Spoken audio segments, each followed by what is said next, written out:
अस्सलाम वालेकुम।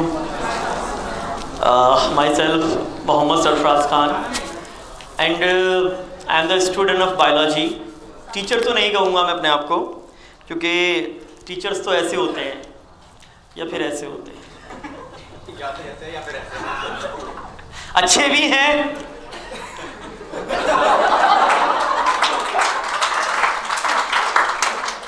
जब इतनी तारीफ अदनान भाई ने करी दी है तो थोड़ी मैं भी करना चाहूँगा। ये बार बार पल्लू की बातें कर रहे हैं, साड़ी की बातें कर रहे हैं।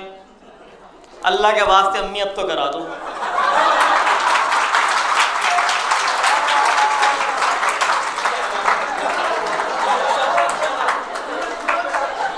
इस इंसान ने अपनी उम्र तक बता दी, अपने उस्ताद के लिए कुछ तो कर लो।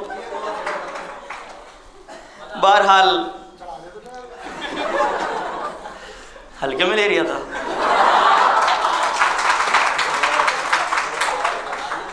देखो टाइम तो नहीं है बच्चों कुछ इस तरह से अदनान भाई कुछ बातें बताने का, लेकिन एक सिंपल सी बात बताता हूँ मैं आपको। एक मेरे उस्ताद बहुत ही करीबी रहे, डॉक्टर शमशाद साहब, शायद आप लोग जानते भी होंगे। मैं बड़ा उनका करीब था, बोलता बहुत था, तो उन्होंने एक नाम दिया था नेता। आज भी मेरे दोस्त मुझे वही कहते हैं। तो वो एक बात कहते थे, बादब बानसीब बेदब बेनसीब।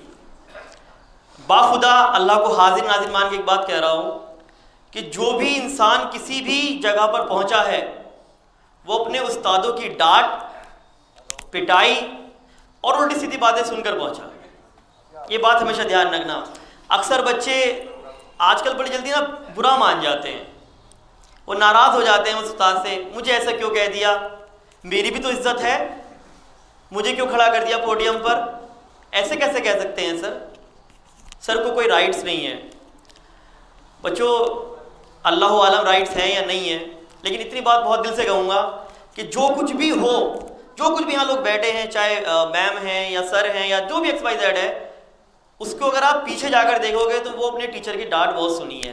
जैसे अगर आप यहाँ राइट साइड अगर देखेंगे तो मेरे उस्ताद बैठे हैं, शादाब सर।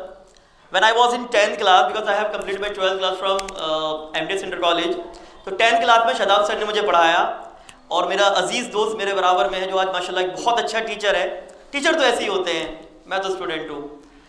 तो मुझे आज भी याद है शादाब सर BEd करने जाते थे, नहीं वो हकीकत है भाई, तो वो हम आगे पढ़ाया करते थे। तो एक दिन गालिबन केमिस्ट्री की बात थी, सर ने कहा था 3 दिन बाद मैं तुमसे सुनूंगा, याद कर लेना। मैंने कहा यार सर 3 दिन बाद तो भूल जाएंगे। अब वक्त के बाद नौमान और मैं बैठे थे, सर आए, सुनाओ, याद ही ना है। पहले तो बहुत सही वाले 2 चपत खींचे और यकीन नहीं मानेंगे, बुक्स ऐसे रखी, हम दोनों को मुर्गा बनाया और बोला जब तक तुम सुनाओगे नहीं इतना मुर्गा नहीं हो गया। और कान पकड़ के लिटरली हम लोगों ने वो चीज़ मुर्गा बनकर याद करी थी 10th क्लास में हम दोनों ने। शायद नुमान को याद होगा सिर्फ। और आज आप देखिए, हो सकता है उसमें बच्चे हों, कुछ भी उल्टे सीधा सर को कहा हो तो माफ़ी सर, बट आज अगर यहाँ हैं तो अपने उस्ताद की वजह से हैं। बच्चों आप लोग स्पीकिंग करना चाहते हैं, everyone want to speak English like the teacher और एनीथिंग एनिमल्स, बट मेहनत करो यार। अगर मेहनत नहीं करोगे तो कुछ नहीं मिलेगा। कभी कभी जी जलाने से ज़िंदगी रोशन हो जाती है दोस्त। और अगर तुम जी नहीं चलाए, अगर मेहनत तुमने नहीं करी, तो एक बात ध्यान रखना, कोई चीज़ तुम्हें मिलेगी नहीं। और जो चीज़ तुम्हें चाहिए उसे किसी चीज़ को छोड़ना पड़ेगा। और आखिर में अपनी बात ख़त्म करता हूँ, यहाँ ऐसे कौन कौन लोग हैं जिन्हें जन्नत चाहिए? Please raise your hand. मुझे चाहिए, सबको जन्नत चाहिए ना, माशाल्लाह। तो अगर जन्नत चाहिए तो उसके लिए मरना तो पड़ेगा। अगर मर नहीं सकते तो जन्नत का इरादा मत करो। अगर कुछ बनना चाहते हो तो मेहनत करो। ज़िंदगी रही, बहुत छोटा सा शेर है, ज़िंदगी रही तो मंज़र भी आएगा, प्यासे के पास चलकर समंदर भी आएगा। मुश्किलों से ना डर ए मंजिल के मुसाफिर, मंजिल भी मिलेगी और मिलने का मज़ा भी आएगा। Thank you.